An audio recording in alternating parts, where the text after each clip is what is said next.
Assalamualaikum warahmatullahi wabarakatuh. Kami di sini dari kelompok 1 akan mempresentasikan hasil diskusi dari kelompok kami yang bertemakan sistem politik pada masa Bani Abbasiyah. Untuk anggota kelompok kami yaitu pertama Ainul Ahmad Palwana, kedua Anissa Zakiatul Fadila, ketiga Elsa Dwi Ayu Anini Andriani, keempat saya sendiri Fatah Zainuri, kelima Fauzio Yogi Pratama, dan terakhir yaitu Muhammad Umar Ansori. Untuk materi selanjutnya yang bertugas dipersilakan. Terbentuknya Bani Abbasiyah. Dinasti Abbasiyah berdiri setelah mereka berhasil menaklukkan dinasti Umayyah. Keturunan Al-Abbas menjadi pendiri dinasti Abbasiyah, yaitu Abdullah al-Sofah bin Muhammad bin Ali bin Abdullah bin Al-Abbas. Kelompok Abbasiyah, mereka lebih layak memegang tonggak kekuasaan daripada Bani Umayyah karena mereka berasal dari Bani Hashim yang lebih dekat garis keturunannya dengan Nabi Muhammad SAW. Saat itulah sejarah runtuhnya Bani Umayyah, sejarah berdirinya dinasti Abbasiyah tidak dapat dilepaskan dari peperangan yang berdarah dan bergejolak. Pada awalnya, cici dari Abbas bernama Muhammad bin Ali berkampanye untuk mengembalikan kekuasaan pemerintahan kepada keluarga Bani Hashim di Parsi ketika Umar bin Abdul Aziz masih memerintah. Pertentangan semakin memuncak pada saat pemerintahan Khalifah Marwan II. Menjelang berakhirnya dinasti Umayyah, ada kelompok dari Bani Hashim yang teraniaya sehingga melakukan perlawanan. Kelompok Bani Hashim keturunan Ali dipimpin oleh Abu Salamah dan keturunan Abbas dipimpin oleh Ibrahim Al-Iman. Selain itu juga ikut kelompok keturunan bangsa Persia. Pimpinan Abu Musdi al-Quraisy ini bekerja sama menaklukkan dinasti Umayyah. Pada akhirnya kaum Abbasiyah berhasil menaklukkan pemimpin. Selanjutnya, sistem politik pada masa Bani Abbasiyah. Pada masa Bani Abbasiyah, konsep kekhalifahan berkembang sebagai sistem politik. Ketika Daulah Abbasiyah memegang tampuk kekuasaan tertinggi Islam, terjadi banyak perubahan dalam kehidupan masyarakat. Pada zaman dinasti Bani Abbasiyah, pola pemerintahan yang diterapkan berbeda-beda sesuai dengan perubahan politik, sosial, ekonomi, dan budaya. Sistem politik yang dijalankan oleh Daulah Bani Abbasiyah pertama antara lain: yang pertama, para khalifah tetap dari keturunan Arab, sedang para menteri, panglima, gubernur, dan para pegawai lainnya dipilih dari keturunan Persia dan Mawali. Yang kedua, kota Baghdad digunakan sebagai ibu kota negara yang menjadi pusat kegiatan politik, ekonomi, sosial, dan kebudayaan. Yang ketiga, ilmu pengetahuan dipandang sebagai suatu yang sangat penting dan mulia. Yang keempat, kebebasan berpikir sebagai hak asasi manusia diakui sepenuhnya. Yang kelima, para menteri turunan Persia diberi kekuasaan penuh untuk menjalankan tugasnya dalam pemerintahan. Selanjutnya, periode kedua, ketiga, dan keempat, kekuasaan politik Abbasiyah sudah mengalami penurunan, terutama kekuasaan politik sentral. Hal ini dikarenakan negara-negara bagian atau kerajaan-kerajaan kecil sudah tidak menghiraukan pemerintahan pusat kecuali pengakuan politik saja. Panglima di daerah sudah berkuasa di daerahnya dan mereka telah mendirikan atau membentuk pemerintahan sendiri. Misalnya saja munculnya daulah-daulah kecil, seperti contoh Daulah Bani Umayyah di Andalusia atau Spanyol dan Daulah Fatimiyah. Dalam menjalankan pemerintahan, Khalifah Bani Abbasiyah pada waktu itu dibantu oleh seorang wazir atau perdana menteri atau yang jabatannya disebut dengan wizarat. Sedangkan wizarat itu dibagi lagi menjadi dua, yaitu yang pertama wizarat tanfiz, yaitu sistem pemerintahan presidensil. Adalah wazir hanya sebagai pembantu khalifah dan bekerja atas nama khalifah. Yang kedua, wizaratut tafwid atau parlemen kabinet. Wazirnya berkuasa penuh untuk memimpin pemerintahan, sedangkan khalifah sebagai lambang saja. Pada kasus lainnya, fungsi khalifah sebagai pengukuh dinasti-dinasti lokal sebagai gubernurnya khalifah. Selain itu, untuk membantu khalifah dalam menjalankan tata usaha negara, diadakan sebuah dewan yang bernama Diwanul Kitabah atau Sekretariat Negara, yang dipimpin oleh seorang Raisal Kutab atau Sekretaris Negara. Dan dalam menjalankan pemerintahan negara, wazir dibantu beberapa Rasul Diwan atau menteri departemen-departemen. Tata usaha negara bersifat sentralistik yang dinamakan An-Nindamul Idari Al-Markazi. Masa dinasti Abbasiyah ini organisasi negara terdiri dari An-Nizam As-Siyasi atau organisasi politik yang mencakup 1. Al-Khilafat Kepala Negara, Al-Wizarat Perdana Menteri, 3. Al-Kitabat Sekretaris Negara. Selain An-Nizam As-Siyasi, ada An-Nizam Al-Idari yaitu organisasi tata administrasi negara. Selanjutnya An-Nizam Al-Mali yaitu organisasi keuangan negara. Selanjutnya An-Nizam Al-Harbi yaitu organisasi ketatanegaraan yang meliputi susunan tentara, urusan gaji tentara, urusan persenjataan, pengadaan asrama, dan benteng-benteng pertahanan. Selanjutnya An-Nizam Al-Qadai yaitu organisasi kehakiman yang meliputi masalah-masalah pengadilan. Dalam menjalankan administrasi negara, khalifah dibantu oleh wazir atau perdana menteri yang dipimpin oleh Rais Ad-Diwan atau kepala departemen yang terbagi menjadi 1. Dewan Al-Jundi atau Dewan Al-Harbi yaitu badan pertahanan dan keamanan. Kedua, Dewan Al-Kharaj yaitu departemen keuangan. Yang ketiga, Dewan Al-Qudha departemen kehakiman. Keempat, Dewan Al-Barid yaitu dinas pos. 5. Dewan Al-Mustaghalas untuk mengadministrasi tanah negara. 6. Dewan Ar-Rasail yaitu departemen korespondensi. 7. Dewan Al-Musadarah yaitu mengawasi musuh-musuh politik. 8. Dewan Al-Azimah mengendalikan dan mengawasi laporan keuangan dari dewan-dewan lainnya. 9. Dewan Al-Ahsam bertugas mengawasi orang-orang yang bertugas di dinas kerajaan. 10. Dewan Ar-Riqa yaitu mengumpulkan petisi atau pengaduan yang diajukan kepada khalifah. 11. Dewan Al-Muzalim menerima pengaduan rakyat karena tindakan para pejabat negara. 12. Dewan Al-Zawad yaitu mengumpulkan seluruh pendapatan negara dan pajak tanah pertanian. 13. Dewan An-Nafaqat bertugas mengelola pembelanjaan negara berkaitan dengan keperluan pengadilan. 14. Dewan Adiyah mengawasi tanah, hak milik, investasi, penyewaan, dan lain-lain. 15. Dewan Asir bertugas menjaga kerahasiaan negara. 16. Dewan Al-Ard tugasnya memeriksa peralatan milik. Sistem perekonomian. Pada masa permulaan dinasti Abbasiyah, semua khalifah menaruh perhatian besar terhadap ekonomi dan keuangan negara. Sektor perekonomian yang ditumbuh kembangkan meliputi 3 hal. Yang pertama yakni sektor pertanian. Di sektor pertanian, usaha yang dilakukan antara lain memperlakukan ahlu zimmah dan mawali dengan perlakuan baik dan adil. Yang kedua, memberikan hukuman tindak keras terhadap para pejabat yang berlaku kejam.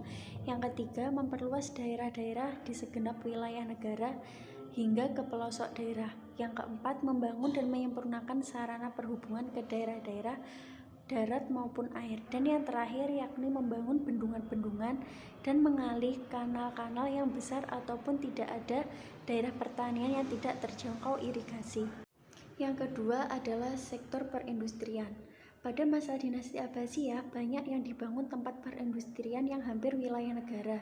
Salah satunya adalah kota Baghdad sebagai ibu kota negara saat itu yang memiliki berbagai macam dalam catatan sejarah. Kota Baghdad pada saat itu memiliki 100 kincir, 4.000 pabrik kilang keramik. Di samping itu, Baghdad mempunyai industri-industri khusus barang-barang yakni gelas, tekstil, keramik, dan lain sebagainya. Ada beberapa wilayah yang beberapa wilayah yang disebut dengan sebutan perindustriannya, yakni Basra disebut industri sabun dan gelas, Kufah industri sutra, Khuzestan industri susta bersulam, Damaskus industri kemeja sustra, Khurasan industri sendang, Syam industri keramik, Andalusia industri kapal, dan lain sebagainya. Dan yang terakhir adalah sektor perdagangan. Selain disebut sebagai kota politik, kota agama, dan kebudayaan, Baghdad juga merupakan kota perdagangan terbesar di dunia pada saat itu. Sedangkan kota Damaskus saat itu merupakan kota perdagangan nomor 2 sebagai pusat kota perdagangan transit bagi pedagang-pedagang dari Asia dan daerah Furat yang menuju negeri-negeri Arab dan Mesir sebagainya. Pada masa Khalifah Al-Mansur, bidang perdagangan ini diwujudkan juga dengan dibuatnya jawatan-jawatan pos yang mengatur tentang segala macam yang berkaitan dengan penentuan harga barang di pasaran. Langkah yang telah ditempuh Al-Mansur menata sistem perdagangan sangat tepat sekali untuk mewujudkan tujuan ekonomi. Assalamualaikum warahmatullahi wabarakatuh. Di sini saya akan menjelaskan tentang dinasti Abbasiyah. Dinasti Abbasiyah mempunyai ketahanan dan pasukan luar biasa. Salah satu yang terkenal adalah dia mempunyai segudang senjata artileri canggih. Senjata ini merupakan senjata berbasis peluru yang menyerang dari jarak balik untuk menghancurkan serangan udara maupun darat. Bahkan senjata ini banyak ditakuti pada masa Perang Dunia ke-1 dan 2. Wilayah yang dikuasai oleh dinasti Abbasiyah tergolong luas, mulai dari Maroko hingga India yang berpusat di daerah Baghdad. Pada saat dinasti Abbasiyah mengalami kemunduran yang disebabkan oleh faktor internal dan eksternal, banyak terjadi konflik pemberontakan yang terjadi di wilayah kekuasaan bagian barat. Hal ini mendorong dinasti Abbasiyah untuk menekan balik insiden tersebut di bawah naungan pimpinan Harun al-Rasyid. Mereka berhasil menekan balik para pemberontak dan dinasti Abbasiyah mencapai puncak kemenangan untuk mempertahankan negeri. Harun menempatkan pasukan di sepanjang garis pertahanan yang terbentang di seluruh Asia Kecil yang juga disebut Anatolia. Saat ini terkenal dengan nama Turki. Barikade disiapkan sepanjang Suriah hingga perbatasan Armenia. Kebijakan tersebut diikuti oleh musuhnya Romawi dari timur atau Bizantium Sekarang. Setelah penempatan pada 786 Masehi, Harun menetapkan sebuah zona militer dari provinsi tersendiri disebut Awasim. Provinsi ini diberikan oleh jenderal atau amir untuk mempertahankan negeri. Harun menetapkan pasukan di sepanjang garis pertahanan yang terbentang di seluruh Asia Kecil yang disebut Anatolia. Saat ini terkenal dengan nama Turki. Barikade disiapkan sepanjang Suriah hingga perbatasan Armenia. Kebijakan tersebut diikuti oleh musuhnya Romawi dari timur atau Bizantium. Segera setelah penempatan pada 786 Masehi, Harun menetapkan sebuah zona militer dari provinsi tersendiri disebut Awasim. Provinsi ini diberitakan oleh jenderal atau amir disebut sebenarnya tiap musim mana dibebas terhadap presiden dari markas provinsi ini. Armada militer Persian Republic, the Serbs, Islam, and the West in the Persian of Baghdad. Menulis, meskipun Khalifah tidak pernah mempertahankan angkatan bersenjata dalam ukuran sangat besar, jumlah tentara Abbasiyah cukup lumayan. Jika dibutuhkan jumlah pasukan yang cukup besar, bisa dikumpulkan dalam waktu singkat dari strategi umum yang diambil dari kelompok suku. Dalam sistem pertahanan dinasti Abbasiyah mengadopsi sistem yang militer kerajaan Romawi dan mengembangkan organisasi militernya, terutama saat membentuk pola pasukan militer. Dinasti Abbasiyah menetapkan sebuah prajurit di bawah kendali satu orang yang disebut Arif, sama seperti di Quran dalam militer Romawi. Sedangkan 50 prajurit di bawah komando seorang khalifah, 100 prajurit di bawah komando seorang haid, dan 10.000 pasukan yang terdiri atas batalyon di bawah komando seorang amir. Pasukan yang terdiri atas 100 orang membentuk sebuah skuadron dan beberapa skuadron membentuk sebuah unit. Itu tadi penjelasan dari ketahanan dari dinasti Abbasiyah. Terima kasih. Wassalamualaikum warahmatullahi wabarakatuh. Waalaikumsalam. Materi yang terakhir yaitu hukum dan peradilan pada masa Abbasiyah pertama.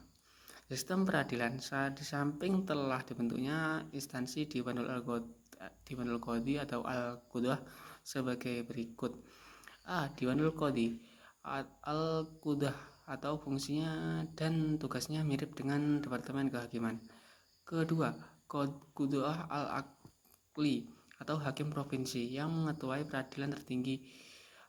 Ketiga, Qudhah Al-Amsar atau hakim kota yang mengetahui peradilan negeri. Al-Qudhah atau Al-Hisbah. D. Al-Sultah atau Al-Qadiyah. Apabila diidentifikasi dengan Indonesia, pada zaman Abbasiyah sudah ada Mahkamah Agung dan Jaksa Agung, serta peradilan-peradilan di tingkat provinsi dan kota atau kabupaten. Artinya, setiap wilayah sudah memiliki peradilan. Adapun badan-badan peradilan pada zaman Abbasiyah ada 3 macam, yaitu sebagai berikut.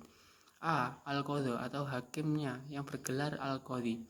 B. Wilayah Al-Hisbah, hakim yang bergelar Mu'tasib.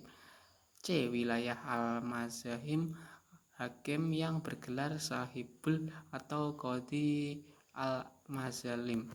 Materi yang selanjutnya itu hukum dan peradilan pada masa Abbasiyah kedua. Pada masa ini organisasi-organisasi peradilan khususnya Qadhi Al-Qadha sudah mengalami perubahan. Qadhi Al-Qadha tidak hanya di pusat pemerintahan yaitu Bangladesh, tetapi juga di daerah-daerah. Hal ini terjadi karena banyaknya daerah-daerah yang memisahkan dari pusat pemerintahan yaitu Baghdad. Istilah Qadhi Al-Qadha tidak sama di setiap daerah negara. Seperti Andalusia disebut Qadhi Al-Jamaah. Hakim-hakim pada masa ini memutuskan perkara menurut imam-imam mazhab. Secara taklid hakim muqtalid pada masa ini diangkat jadi hakim dipilih ulama yang secara taklid dan mazhab yang dianut oleh raja yang bersangkutan, karenanya terdapat perbedaan hukum dengan mazhab hakim. Dalam pengangkatan hakim pada hakim diharuskan membayar sejumlah uang kepada pemerintah pada tiap tahunnya. Pengaruh eksekutif sangat tinggi pada masa ini hingga wewenangnya peradilan dirahasiakan semakin menyempit dan terbatas pada masalah-masalah kekeluargaan saja. Sekian presentasi dari kelompok kami. Apabila kurang lebihnya mohon maaf. Untuk sesi diskusi dilanjutkan melalui media WA Group. Terima kasih. Apabila kurang lebihnya mohon maaf. Billahi taufiq wal hidayah. Wassalamualaikum warahmatullahi wabarakatuh.